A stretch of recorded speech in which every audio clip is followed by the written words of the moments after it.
Hello, and welcome back everybody over here to the place. Play here, bringing another episode of our Bundle Rumble, the aftermath of the March of the Machine. This is already day number 5, pack number 5. Without further ado, let's see what has in store for us. Since, well, we all know I take very long to crack those packs. Oh, they are nice and snappy. Actually, they heal really quickly, I just noticed. Oh well. See what do we have tonight. We start off strong with that actually rhymes. An animist's might. So what is it? Animist's might. It's for 2 generic, 1 green, a sorcery. This spell costs 2 less to cast with target legendary creature you control. Okay. Target creature you control deals damage equal to twice its power to target creature or planeswalker you don't control. It's a sort of like a fighting spell. Just again without the hassle of your creature actually risking dying. That's interesting. Creature was unlike any Nissa had seen. Dealt with it as she would with any threat. One sec, I don't have so much shadow throw from the microphone. Is the one that currently was there. So yeah, so apparently this is Nissa. I would not have guessed that. Not sure what that creature is supposed to be like. We just see a red, probably mass that she just defines with thorns. Looks painful. Oh yeah, gotcha. Neat little spell. Actually, can I make it out if I look at it? It might be a bear or buffalo. Not entirely sure. I don't actually say what it exactly is supposed to represent. I think it'll remove it. I mean, if you have a legendary creature, deals the damage. I'll see. Next card on the list. We have the Death Rattle Oni. Which from Kamigawa. It's for, that's quite expensive actually. It's for 6 and 1 generic, so for 7 mana in total. This is a creature demon spirit. 5/4 with flash. Okay, so flash might make it worth. Let's see. This spell also costs 2 less to cast for each creature that died this turn. Oh, okay. And when Death Rattle enters the battlefield, destroy all other creatures that were dealt damage this turn. Oh, now we're cooking. So basically, if you get rid of 1 or 2 creatures and then ping, like if you have one of those burn spells that like deals 2 damage to everything, it just makes 2 or 3 tokens die. You can use this to wipe the board. I mean, it feels a bit clunky on the one hand, like first time you deal damage. But I guess in Commander this could be kind of funny when you have 2 players crashing into each other and you're like afterwards, oh by the way, I think I'll also clear out the remaining creatures.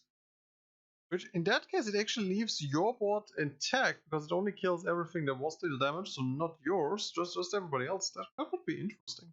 So I see some utility to this one. Or if you have precise deal damage to each opponent's creatures, spells, or effects. I think you can do something with this guy, but he's a bit expensive. But again, I said it can be reduced down to 1 mana even if things died, so this could be.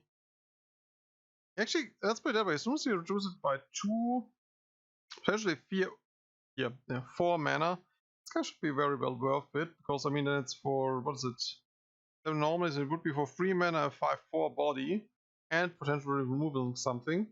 Yeah, definitely play will. And I already teased myself by, holy cow, we got the girl. Of the rares, or mythics rather, or creatures I should say, that I was interested in. Another legendary, which I've about building a deck around. But then again, I already said about several others. I think I've started on one of them, but I'll just do. Anyways, this is Narset, Enlightened Exile, now that she lost her Planeswalker Spark. For 1 generic, 1 blue, 1 red, and 1 white, you get legendary creature, Human Monk. It's a 3/4, so okay-ish body, nothing too crazy. Creatures you control have prowess, that includes her, so she's already a 4 mana 3/4 with prowess. And whenever Narset Enlightened Exile attacks, exile target non-creature, non-land card with mana value less than Narset's power from a graveyard, and copy it. You can cast a copy without paying its mana cost.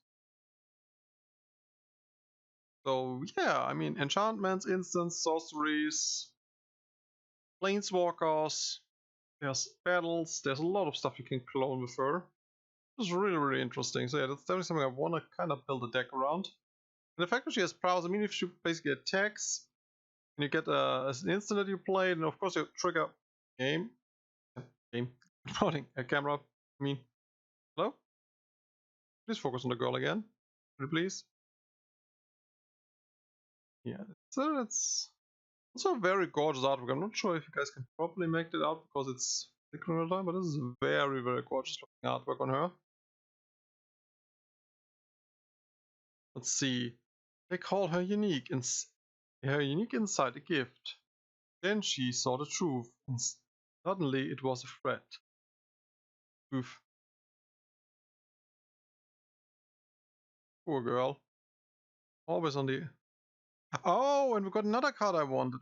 Sweet. I mean, I didn't go into the set with too much explanation. I didn't actually look at too many cards, I was already telling you. That's what I saw when I was looking up something else for cloning effect, actually, and that's where I stumbled upon this girl.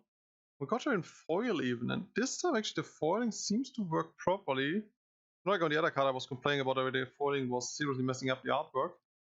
This is gorgeous looking. We have a Vesuvian Drifter here, everybody. Let's first of all read the card and then we can discuss more.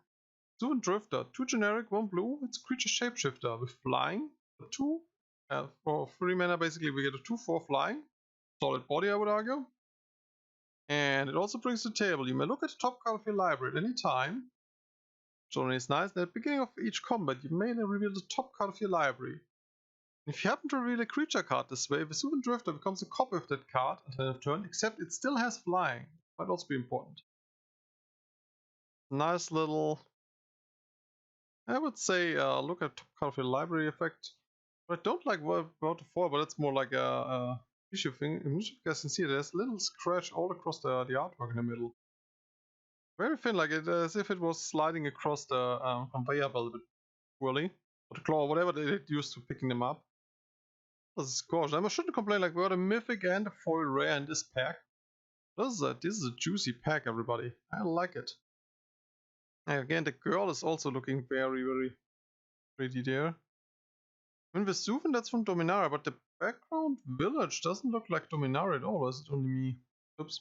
The problem is, of course, because it's a foil, shimmering, it kind of prevents you guys and girls from seeing it properly. But this is a gorgeous artwork. I think the foil actually enhances it a lot. I mean, let's put it that way, the foiling on her jewelry is a bit off-putting. Or weird, I should say. But again, the slightly foiled background, it just gives a sense of depth as well as the ripples of the water looks gorgeous. We take this one. Sweet. And so now we got our normal rare, we got the 2 normal uncommons. And we got our, I think I already had that one yesterday in normal version. Once again, we got a Cholerian Contempt. What's Cholerian Contempt? It's for 3 generic, double blue, enchantment. When Cholerian Contempt enters the battlefield, put a rejection count on each creature your opponents control. Yep, we had that one. At the beginning of your end step, for each opponent, choose up to 1 target creature they control with a rejection count on it. The creature's owner puts it on the top or the bottom of their library. They get to choose, but still, it goes bouncy bounce. Just a nice mass bounce, which slowly but steadily clears out the board. Nothing super crazy, I guess that's why it's only an uncommon, not rare. But it does bounce everything like an evac would. Then it leaves your stuff on the battlefield and your end step. So yeah, you play it and immediately 1 creature on every player goes bye-bye. Please vote.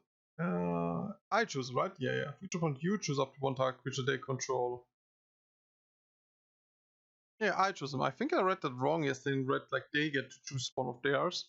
No, actually I choose one of the counters, so all that were there up to this point, I can get rid of the biggest threats. That's pretty cool.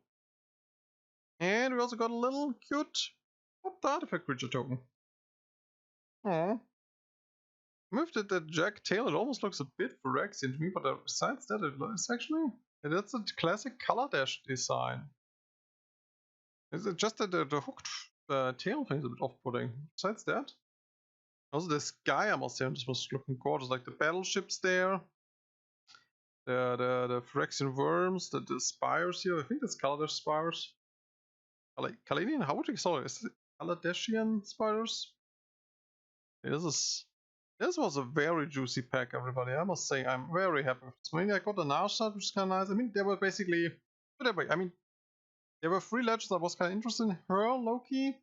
One, obviously, the legendary Dryad / Dryad Wizard hybrid. Actually, Dryad Wizard is Dryad Human. I'm not entirely sure, but it's Enoch in combination with another creature together form a legend.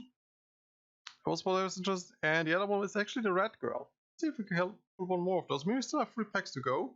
There's no chance, but I'm definitely happy with actually putting one of them. Like, don't get me wrong, I always say don't buy packs to pull specific cards, but it's always nice if it happens. I'm very happy with this. And also the Vesuvian Drifter. Heck yeah. Alright, enough rambling with me and gushing about the cards. Take care, everybody. Hope we see you again tomorrow for the next pack. Bye.